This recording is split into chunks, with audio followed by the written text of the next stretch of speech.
What's going on, guys? Back again to do a little video. Have a little bit of time here. I figured I'd do a collection update. It's been a while since I've showed you guys what I have left of my collection, what's new, what's old, whatnot. So this is what this video is going to be about. So I'll just bring you guys down here and try to get the majority of them here in frame. I'm going to go over them individually. Pretty much the knives that I have left here are the ones that I am most happy with and that have been in the collection the longest. And you can tell which designs I really like because I tend to gravitate towards multiples of knives that I like. So anyways, to get it started, some of them are just sentimental value. This is a K-bar large dozier that I won from a contest from someone here on YouTube. And I've never won a knife contest before, or any kind of contest on YouTube before, and so winning this was pretty special to me. And for the price range, this is actually a really good folder. It is ridiculously heavy duty, huge thick stock blade, handle is large. Given how thick the blade is, the balance on it is actually pretty nice. And yeah, just a solid folder, and definitely sentimental value given the fact that I had won this. So that's going to remain there. Kershaw Leak, this is one of the very first knives in my collection, and just one of the coolest looking knives that I've always liked. This is the only assisted folder I have left in my entire collection, and it is a Kershaw Leak, just really slim and trim. It's kind of like a gentleman's knife for me, given the fact that it has that really cool CPM D2 with the copper accent that's connecting it here to the top softer steel, the 660 is the model number on this with the composite blade, and I just think that looks really cool, and I just really dig the design, sleek look of this little knife here. And this one's been here almost since the beginning. So that's the Kershaw Leak, spring assist. We had the Buck Waimea. This is a titanium reeve integral lock, and it's got the lightning holes that I'm a big fan of.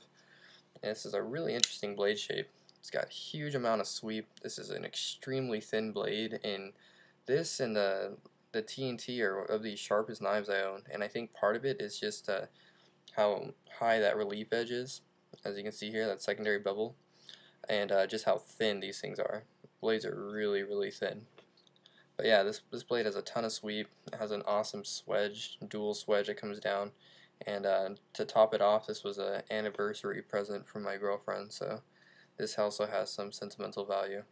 And just a really, really good quality little folder. Very smooth, blade center.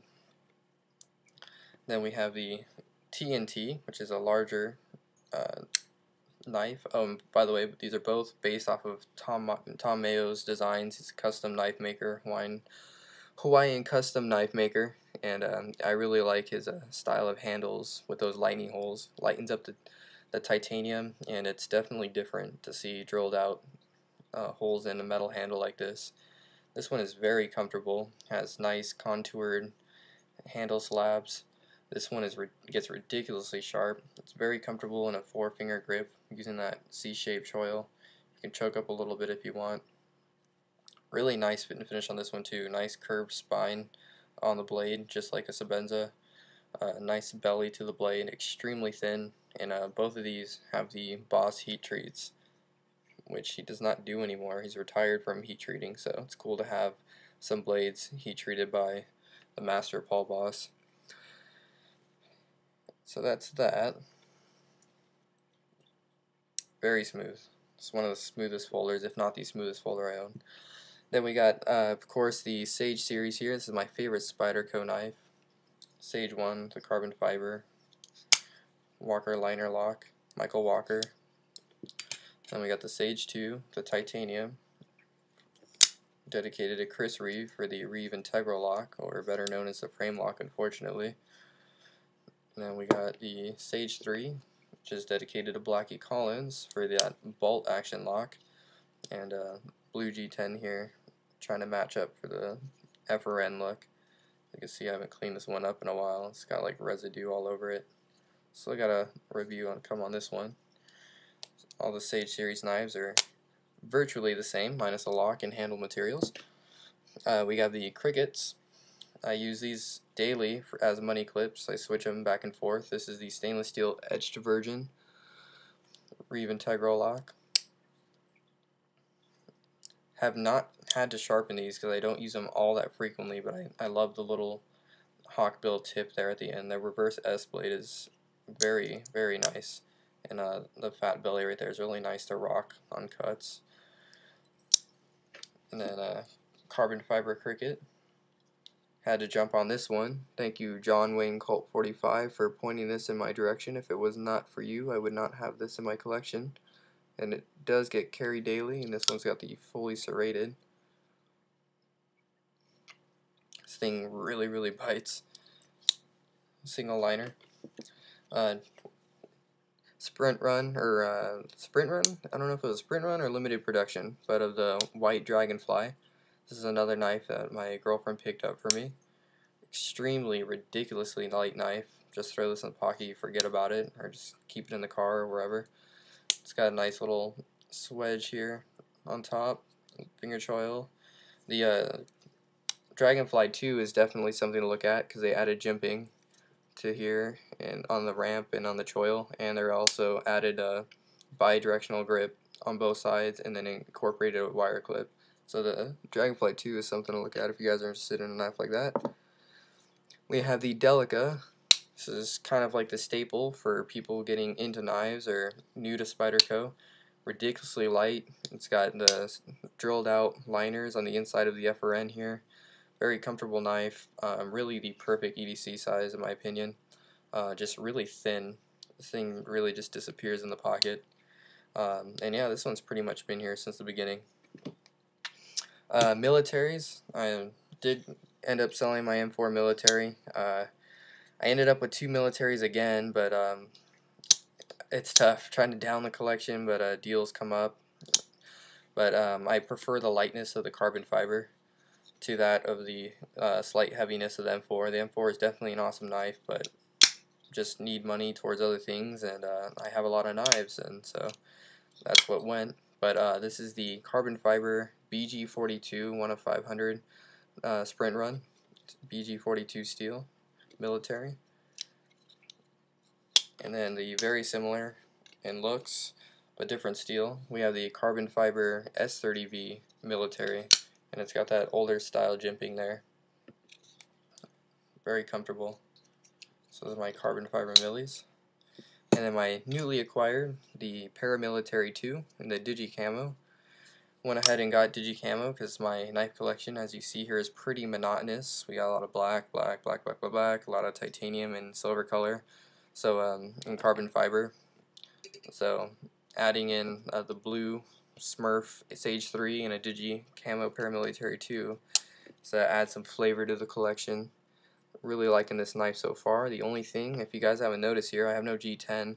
I really like G10, but I can't stand it because it wears out my jeans like no other. I mean, just tears apart my pants. So that's why you don't see a lot of G10 in my collection. I may even sand this down a bit. So that's that knife. Now let's move to, I guess what you guys would say is the more cream of the crop. Still love all the knives previously that I showed, or they wouldn't be in the collection. But of course, a lot of the money that a lot of my knives that I've sold have gone to these here. So of course, start off Strider SNG with concealed carry, Flame TI, and we got the Ranger Green scale there and a Tiger Stripe blade, S30V, and yeah, just a really solid knife. I really like the ergonomics of this, the way it feels in the hand. Reverse grip. There's not a knife in my collection more comfortable in reverse grip than the Strider SNG. This thing was made to be in a reverse grip, I feel. Very comfortable knife, very solid. Then we got the small Chris Reeves Sabenza regular, and this one's got that antique finish produced by Scotch Brite. So you take those sponges and you take the green side and just sand down the scales using the sponge. Silver thumb lug there. Very smooth knife. Nice lockup. the small regular feels really good in the hands, and I like this more than the 21 because of all the ridges. Since it's a smaller knife, I feel like my grip options are more versatile. Then we got the large regular. Both of these, all these, are these three S30V steel stonewash finishes. This one is also very comfortable. All of these are user blades. Very smooth, as expected from Chris Reeve. My large 21, my favorite design of the Sebenza. Once again, very smooth. This one just fits in the hands so nicely. Very comfortable knife. And I really like the blade shape on this. So that's a large Sebenza 21. And we have another large Sebenza 21. And this is my all-time favorite knife in the collection. Just for how beautiful it looks and how simple it is. This one's so fresh. I haven't given it a ton of use. It has been used though. You have some scratches there on the pocket clip.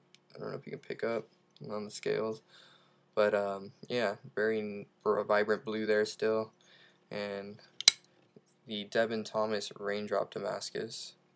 Just a beautiful knife. Trying to rock this here in the light. See if we can pick up all those nice raindrops. Yeah, I really like this knife. Definitely my favorite knife in the collection. It's awesome how you can feel the acid edges in here.